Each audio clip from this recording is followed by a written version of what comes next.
Octane, মানে এখান থেকে লিক করতেছে কার্বোরেটর পর্যন্ত চেঞ্জ করে দেখবো।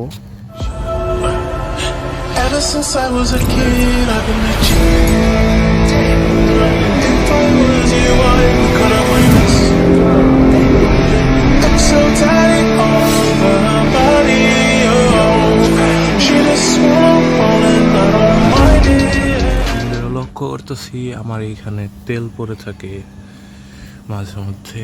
পরে ফিল্টারটা দেখলাম, ফিল্টারটায় হাত দিয়ে দেখছি যে অকটেন, মানে এখান থেকে লিক করতেছে। আর এই ফিল্টার থেকে লিক করতেছে সম্ভবত। আমি এর জন্য এই জায়গায় একটা গুণা হইতে দিছি, মনে করছিলাম এখান থেকে করতেছে লিক হয়ে।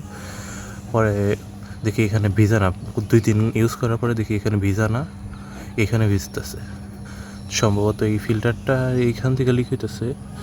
তাই আমি একটা নতুন ফুয়েল ফিল্টার নিয়ে আসছি, কারণ এটা চেঞ্জ করে দেখবো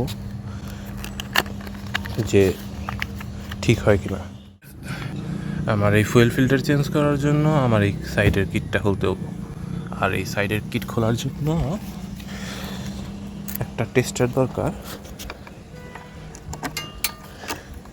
যেটা আপনার সিটের নিচেই পাওয়া যাবে। এই যে টুল বক্সটা থাকে এই জায়গায়।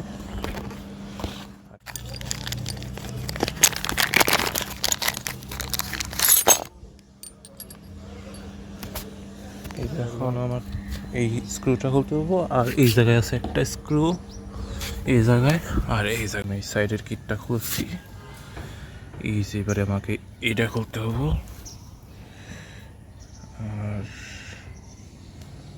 আর খুলছি, আর আগে যে লিক হয়েছিল তাতে আমার পুরো কার্বোরেটর পর্যন্ত চুয়া পড়ছে, এত তেল পড়ছে। এটা পুরানটাই, এটা খুলে আর নতুনটা লাগাবো। এই জায়গায় সাইন দেওয়া আছে, মানে আউটপুট এইটা হবে আর ইনপুট হবে এটা। উপরের সাইড তো লাগিয়ে দিছি, কিন্তু এখন নিচের সাইডটা লাগানোটা একটু কষ্টের হবো, কারণ এইটার পাইপ একটু বেশি ছোট, আর এই জায়গায় একটা আছে। তো দেখা যাক। তো আমার জিনিসটা লাগানো হয়ে গেছে, তো আমি তেলের লাইন অন করে দিতেছি।